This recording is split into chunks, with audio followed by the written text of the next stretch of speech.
the moment. On Tuesday, June the 15th, a woman in her 50s travelled to Sydney for an event outside of the city. On Friday, the 18th of June, she returned back to Sydney and spent time in the Bondi area. On Saturday, the 19th of June, she had brunch in the Life Cafe in Bondi with her husband and son, who lives in Sydney. On Sunday, the 20th of June, the woman returned to Perth with her husband. At this stage, the Life Cafe was not listed as an exposure site. On Monday, the 21st of June, she and her husband returned negative test results for COVID-19. So they were allowed to return to the community. Can I emphasise that this woman did everything right? There is no question about her response, but she started developing some symptoms on Thursday, the 24th of June. On Friday, the 25th of June, she did not go to work or leave her house. On Friday, she realised that the Life Cafe had now been listed as an exposure site and arranged to get tested yesterday at Joondalup Health Campus. That result came back positive very late last night. So the period we are particularly focused on is from Tuesday the 22nd of June, when we believe she became infectious, to Thursday the 24th of June, when she was last in the community. The full list of exposure sites and time will be updated throughout the day on the Health Department website. The woman is a physiotherapist who saw some clients on Tuesday, Wednesday and Thursday. She also visited a primary school, Ocean Keys Shopping Centre in Mindarie, a gym and the Indian Ocean Brewery in Mindarie. Dr. Robinson will shortly provide details of the current known exposure sites, which will, as I said, be updated on the Health Department website as soon as possible. So we are treating this situation very seriously. We are working on the assumption we are dealing with the very contagious Delta variant. As a result, and until public health can confirm if the virus has spread, restrictions will come into effect immediately for the Perth-Peel region for a minimum period of 3 days. The Perth-Peel region will move to Phase 1 restrictions from 12 noon today.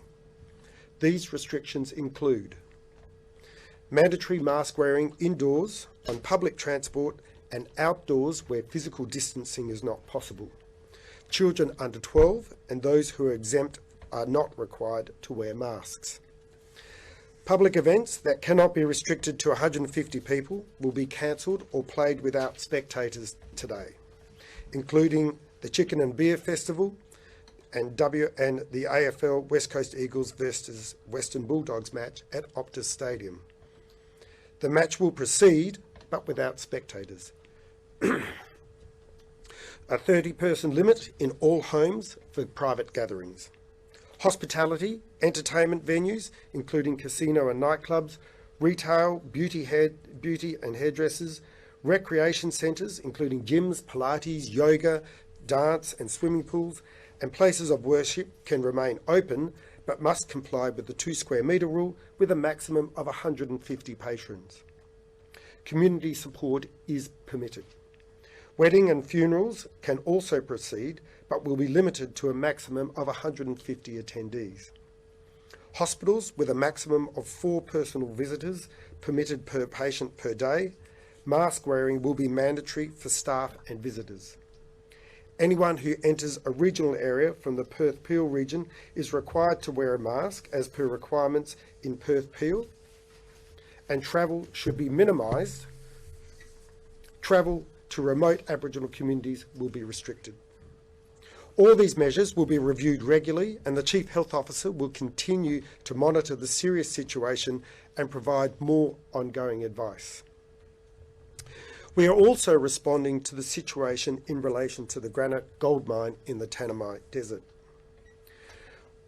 We have 252 close and casual contacts as a result of the outbreak at that site, with 177 employees and 200 as part of 182 casual close contacts that we are contacting.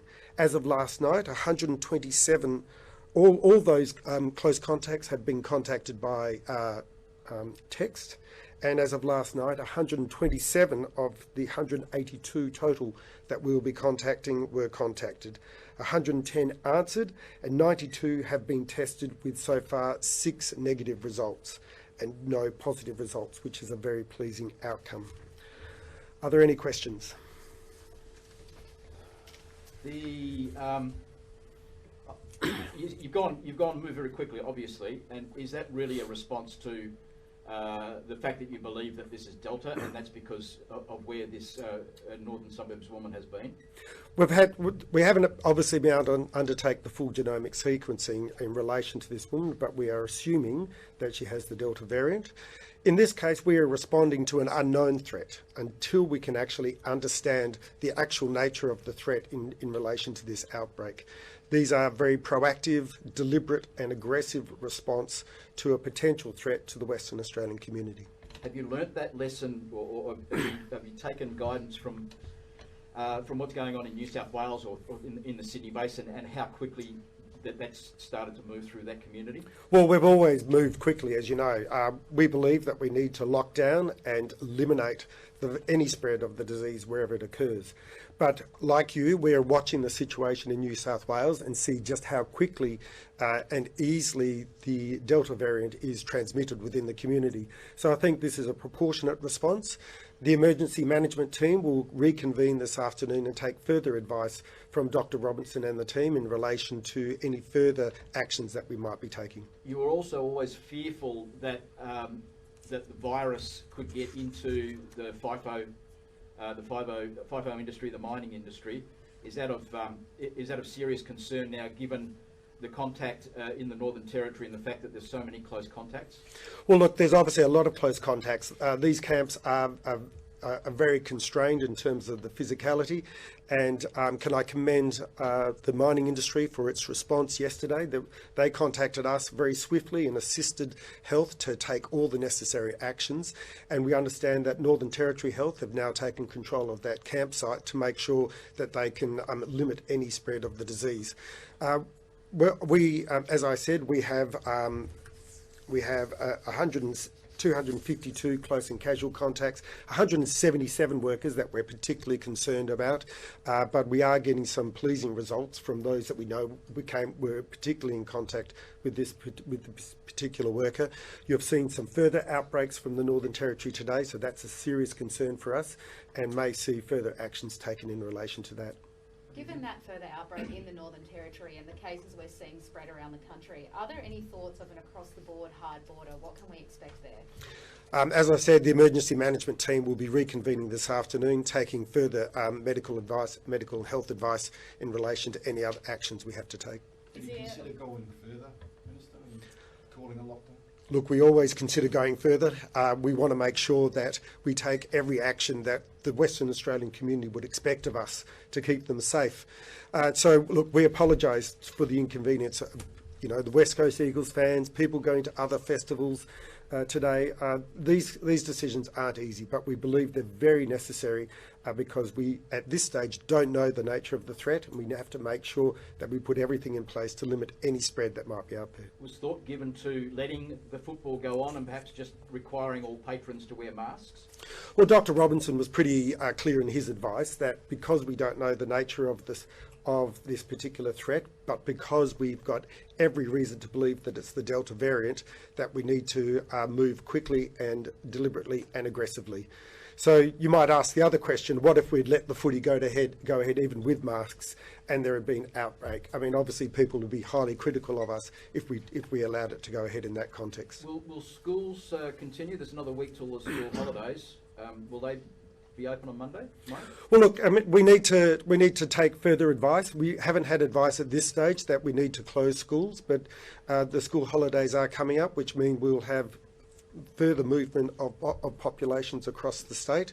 So we need to really, I think, spend the next 48 hours understanding what the nature of this outbreak is and take actions in relation to that. Previously, of course, we've been of the view that schools don't represent a significant spread spreading event, but we will clearly be looking at whether we allow parents on campuses and any other measures that are required. Could you clarify, are there any travel restrictions for people in Perth and Peel? Yeah, thank you for that question. No, there's no travel restrictions, but anyone who is currently in the Perth or Peel region or enters the Perth and Peel region will be captured by these measures. So if you're in Perth and Peel today and you're travelling tonight, you will be required to wear a mask indoors or outdoors when you cannot physically distance. I must emphasise it's important that everyone do the right thing. Until we know exactly the nature of this outbreak, we have to take all the precautions necessary to keep us safe. So that lady came back on the 20th. Weren't we in 14-day isolation with New South Wales then? I know we were in lockdown for the border. Yeah, not by that stage. I think we went to medium risk on Wednesday. So she came in and was captured under what we call our catch and release approach, which is requiring people to come in if they have not been to an exposure site to get themselves tested, isolate until they received a negative result. So when she returned, we had every reason to believe that she had not been to an exposure site. Can I really just emphasise too that she's done all the right things. She and her son were monitoring the websites each day as the extra exposure sites were placed on the health department website. She was monitoring her health, and once she started to feel unwell, kept herself away from other members of the community. So she's done everything right that we would expect of someone. It's just unfortunate that even though she had been at the Life Cafe on the 19th, we didn't know that that was an exposure site till late on the 24th. Could you just run through what the requirements are then for people who have been to the same places? So the schools where she went to, Ocean Keys, a gymnasium, and I think it's the Indian Ocean Brewery.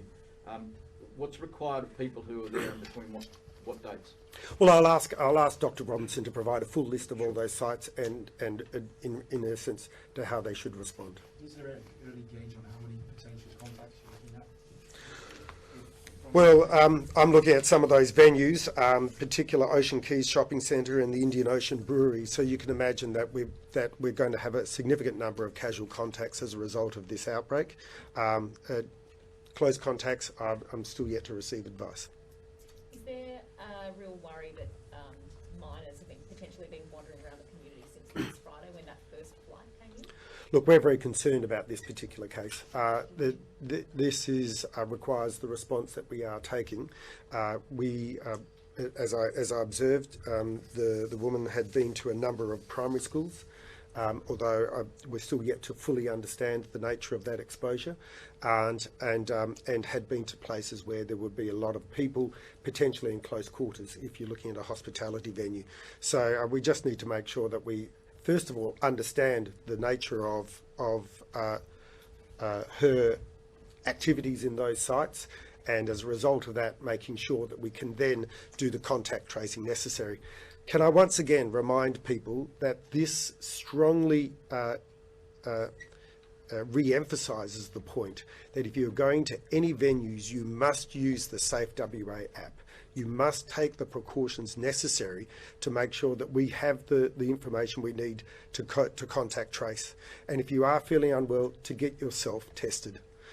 We are also contacting all the people who have arrived from Sydney since, I think, early last week or the week before. It will be, from early last weekend. Yeah, so contacting everyone who's travelled from New South Wales to Perth since last weekend, asking them to monitor their health and to get themselves tested if they require, if they believe they should be tested. Dr. Russell Weiss has been in contact with each of his chief executives today. They are standing up more people in our testing clinics, as well as increasing the opening hours of those clinics. And we're in contact with our partners in the private pathology industry to make sure that we can increase our capacity for testing in those areas as well. And her husband at this stage is negative? That's my understanding, but obviously we're going to test him to make sure that we can understand his health profile as well. And did you say she's in Joondalup Hospital? That's where she tested? No, that's where she was tested. She's isolating at home. Is there any advice as to why that cafe was so long to become an exposure site? Was that just a process that New South Wales went through? Just Yeah, well, probably the latter. I mean, we obviously rely upon information that's provided to us by other health authorities, and obviously we move on it as soon as that information comes to hand. New South Wales is obviously managing a significant outbreak in that state, and we now are focused on our particular piece of work, but we obviously. We rely upon the information which is transferred to us by these other jurisdictions. It might be one for the Chief Health Officer, but how long before you can confirm what the strain was and if it was in fact Delta? Genomic sequencing, we tend to start getting information around about the 48-hour mark, and I think it takes about 36 hours to do the full genomic sequencing. But given that she had been to one of the exposure sites, given that she has subsequently become unwell, I think we can be pretty confident about the strain. Well, you may not know, has she been vaccinated at all? Oh yes, great question, Gary. Thanks very much. Look, we understand that she had received her first dose of the AstraZeneca vaccine. That's important information because that suggests to us that her disease burden may be lower, and as a result of that, her capacity to spread the disease may be lower as well. So that's obviously an encouraging outcome. Dr. Robertson.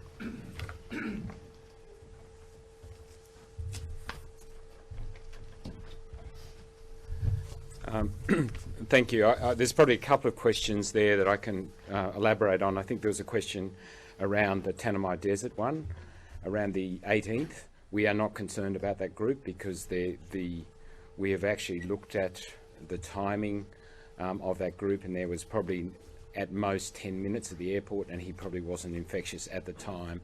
We still will test them. They're at 7 days, but we're not concerned. The other two flights who came in on the 23rd and the 25th, we are doing further. They've all been put into quarantine, and we'll have further testing.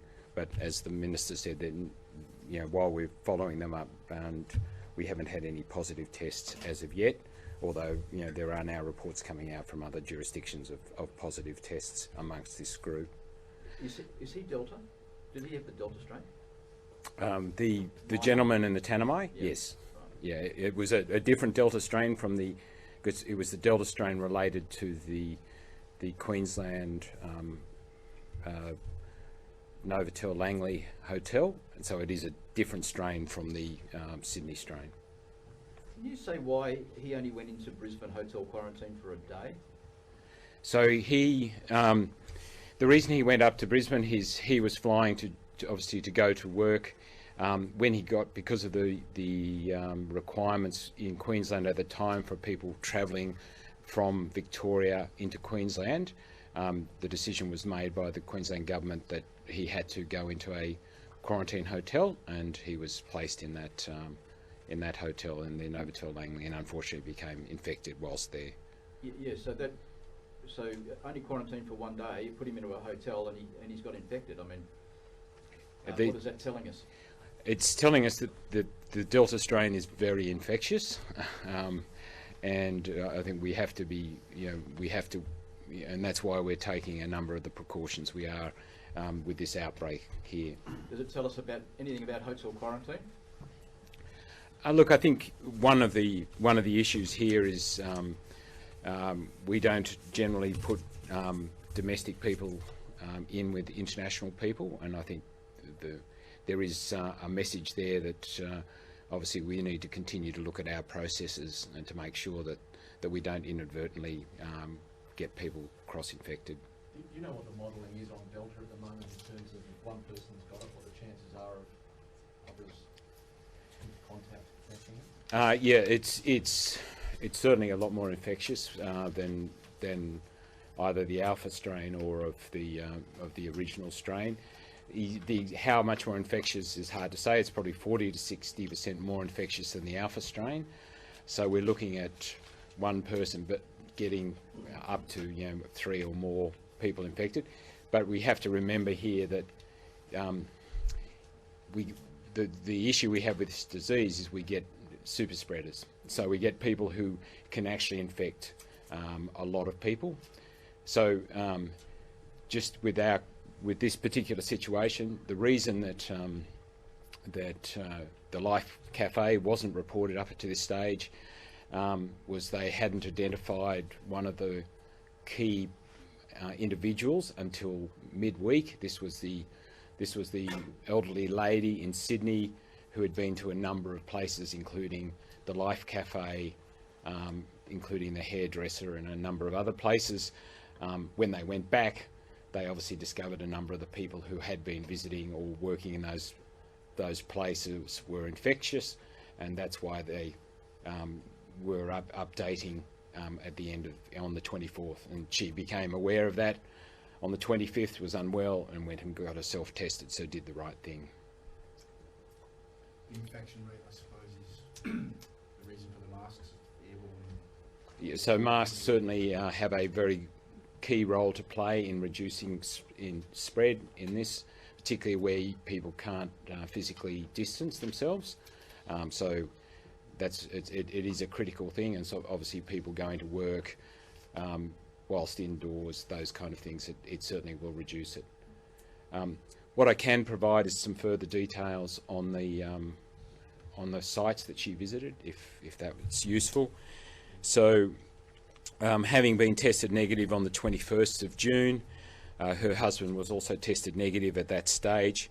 The 22nd of June, she visited a small gym called the Mobius Strength and Conditioning, which is up, I think, in that Mindarie area.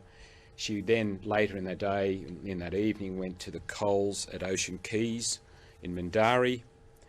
The 23rd of June, she saw some clients, and that evening attended the Indian Oceans Brewery in Mindarie, so that's on the 23rd of June.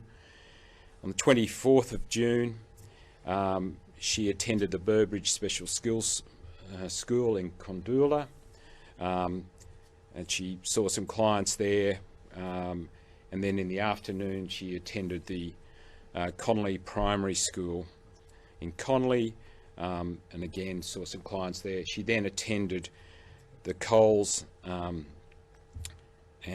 I think the Woolworths in Ocean Keys to pick up some things, but was starting to become unwell and then went home. So it is primarily around the 22nd to the 24th of June.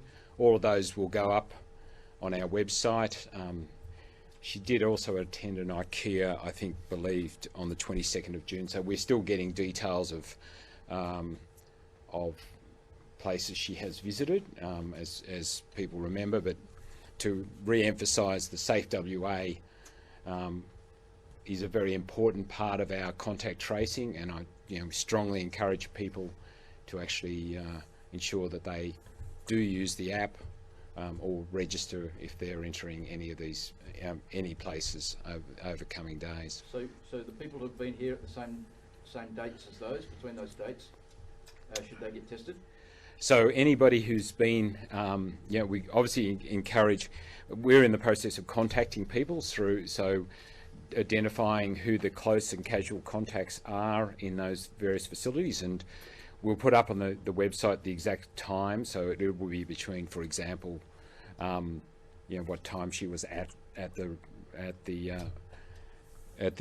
Indian Ocean Brewery. So anybody who was in there would be considered either a close or casual contact. They should be getting tested.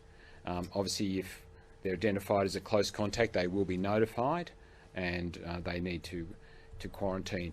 At the very least, if they were at those sites between that time, they need to isolate now, and they need to get themselves tested. But so you're talking about, I mean, how do you know if you're a close or a casual contact if you were at Ocean Keys? So that's what our contact tracers are doing. They're working out who was on the tables, looking at CCTV, working out exactly who was close to the thing. What we're saying is anybody who was in those venues between that time should isolate now, get tested straight away, and we will be in touch further to identify whether we consider you a close or casual contact. I think what I'm trying to get at is, okay, so she goes to a checkout at Coles, so she's standing next to the checkout person. There might be someone in Coles at that same time, but they're 9 aisles over, never came in, anywhere near her. But should they still go and get tested? obviously the people, you know, this is why it gets very difficult, Jeff. I mean, we have to look at who was in those areas in Coles at the time. So they may have been 9 aisles away when she was thing, but they may have walked past her as they came in. So we have to. So we will not know. So what we're asking is anybody who was in those venues at that time. Now, yes, we will capture people who weren't anywhere near her. That's obviously something that will occur. But it's probably tested. But get tested. Exactly. We need people to get tested because we've seen in Sydney with this particular strain, literally people walking past each other in Myers who, you know, quite brief intervals. They came close within each other as we walked past each other each day, and they became infected. It's a very transmissible strain. If you were in those venues at the time, you need to isolate and get tested. On that basis, though, I take it if her husband doesn't contract it, then that's a very No, good sign. we are retesting. Her husband is being retested today. So he had the original negative test, but hadn't been tested again. He wasn't tested on Friday. When do you think you know that? Well, sometime later today, I suspect. But he has been obviously in isolation with her. I think at least from Saturday. But you'd almost expect him to have it, wouldn't you? I mean, given that it's We would, but we've had other circumstances where family members haven't become infected. It's you know, it's we can't guarantee it. Thanks very much, Jeffrey. Thank you.